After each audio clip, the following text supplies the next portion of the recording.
নমস্কার বন্ধুরা, আমার চ্যানেল ক্রিয়েশন অফ মঞ্জুতে তোমাদেরকে আবারও স্বাগত। তো দেখো, আজ আমি বানাচ্ছি মেথি শাকের পরোটা। ভীষণই হেলদি এবং টেস্টি। মেথি শাক তো আমাদের শরীরের জন্য ভীষণই হেলদি হয়, তার সাথে সাথে এই পরোটাটা বানিয়ে খেলে এবং টেস্টটাও ভীষণভাবে ভালো পাই।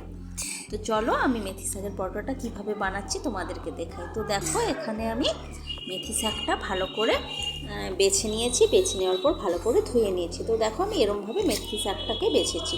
খুব বেশি যে শুধুমাত্র পাতাগুলো নিয়েছি তা না, ডগার দিকে যে ছোট ছোট নরম নরম ডাঁটা থাকে ওগুলো শুদ্ধ আমি মেথি শাকের পাতাটা নিয়েছি। তো দেখো, মেথি শাকটা তো আমার বাছা হয়ে গেছে, ধোয়া হয়ে গেছে। এখন আমি মেথি শাকটাকে একটু ছোট ছোট করে কেটে নেব। তো চলো এখন মেথি শাকটাকে কেটে নিই।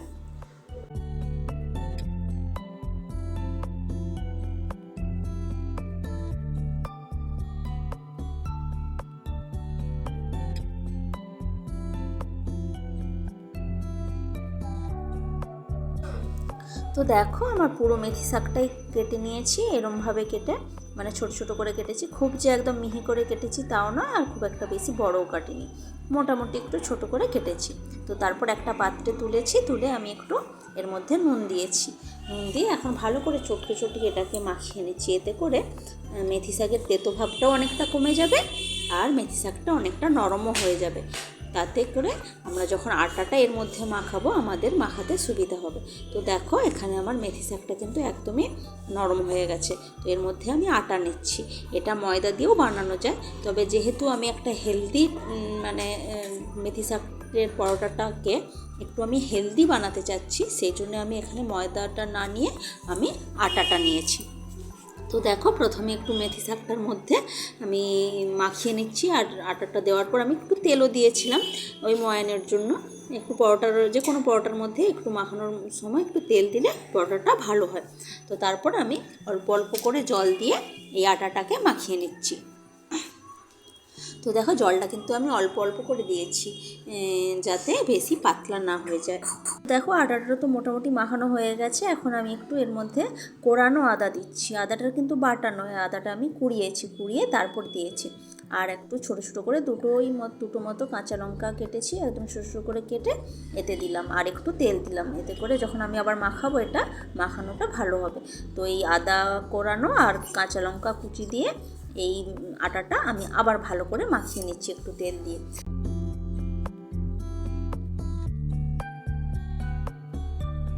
তো দেখো, আমার আটাটা কিন্তু বেশ ভালো মতোই মাখানো হয়ে গেছে। আমি এটা একটা ঢাকা দিয়ে দিচ্ছি 15 মিনিটের জন্য, এতে আটাটা অনেকটা সফট হয়ে যাবে। তো দেখো, 15 মিনিট পর আমি আবার ঢাকনাটা খুলেছি এবং দেখো আটাটা কিন্তু খুব সুন্দর নরম একদম হয়ে গেছে। তো এখন আমি এটা থেকে পরোটাটা যে বানাবো তার জন্য লেচিগুলো কেটে নেব। নর্মাল আমরা পরোটা যেভাবে বানাই তার যেরকমভাবে সাইজ নিই লেচি বানানো, আমি সেরকমভাবেই লেচিগুলো বানিয়ে নিচ্ছি।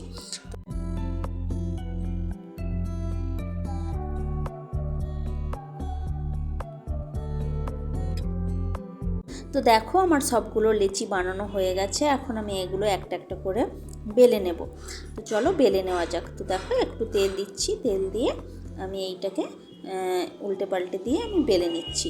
আর এটাকে তো গোলভাবেও বানানো হয়, মেথি শাকের পরোটা মানে রুটি যেভাবে আমরা গোলাকার সাইজে বানাই সেরকমভাবে। আর আজকে আমি এইরকমভাবে ট্রায়াঙ্গেলভাবে যেরকমভাবে আমরা বাঙালিরা পরোটা বানাই সেরকমভাবে বানাচ্ছি। তো দেখো, আমার পরোটাটা কিন্তু বেলাটা প্রায় হয়েই গেছে। এবার আমি ভেজে নেব এই আর কি। তো দেখো, আমি একটু বড় করে ভালো করে বানিয়ে নিয়েছি পরোটাটাকে। তো চলো এখন ভেজে নিই। তো দেখো, প্রথমে আমি শুকনো তাওয়াতেই পরোটাটা দিলাম, কোনো রকম তেল বা ঘি আমি কিছু ইউজ করিনি, একদম শুকনোতেই দিলাম। শুকনোতে দিয়ে এদিক ওদিক করে আমি একটু পরোটাটাকে সেঁকে নেব। প্রথমেই তেল দেব না, তবে মানে পরোটা বানানোর সময় আগে এদিক ওদিক করে শুকনোতে সেঁকে নিয়ে তারপর তেল দিয়ে ভাজলে পরোটাটা ভালো হয় এই আর কি। তো দেখো, আমার এটা সেঁকা প্রায় দুদিকই হয়ে গেছে। এখন আমি তেলটা দিয়ে নিচ্ছি অল্প করেই। আমাদের যেহেতু যখন আমি আটাটা মাখিয়েছিলাম তখন আমি তেলটা দিয়ে অল্প করে মাখিয়েছিলাম, অল্প করে তেল দিয়ে। তো এখন আমরা বেশি তেল ইউজ করব না, যেহেতু আমরা এটা একটা হেলদি পরোটা বানাচ্ছি। তো যতটা না ইউজ করলেই নয় ততটুকুই তেল আমি দিয়েছি। তো দেখো আমার পরোটাটা কিন্তু লালচে লালচে করে দুদিকেই আমি উল্টে পাল্টে একটু চেপে চেপে ভেজে নিচ্ছি। এরমভাবে খুন্তি দিয়ে চেপে চেপে দিলে পরোটাগুলো ভালো হয়।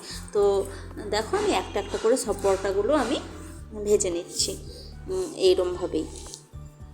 তো দেখো এই পরোটাটাও আমার বানানো হয়ে গেছে প্রায়, এটাও এদিক ওদিক করে আমি লালচে লালচে করে ভেজে নিচ্ছি। আর যারা আমার চ্যানেলে নতুন এসেছো তাদেরকে প্লিজ অনুরোধ করছি আমার চ্যানেলটি সাবস্ক্রাইব করে আমার পাশে থেকো, লাইক করো, কমেন্ট করো, শেয়ার করো, এই আর কি। তো দেখো আমার পরোটাগুলো বানানো হয়ে গেছে। আমি আজকে বেগুনের ভর্তা বানিয়েছি, এই বেগুনের ভর্তা দিয়েই আমি এই পরোটাটা সার্ভ করছি। কেউ চাইলে আলুর দম, টক দই, আচার দিয়েও বানাতে পারে। তো আজকের ভিডিওটা কেমন লাগলো জানিও, ভালো লাগলে লাইক, কমেন্ট, শেয়ার করো। Tata, bye bye.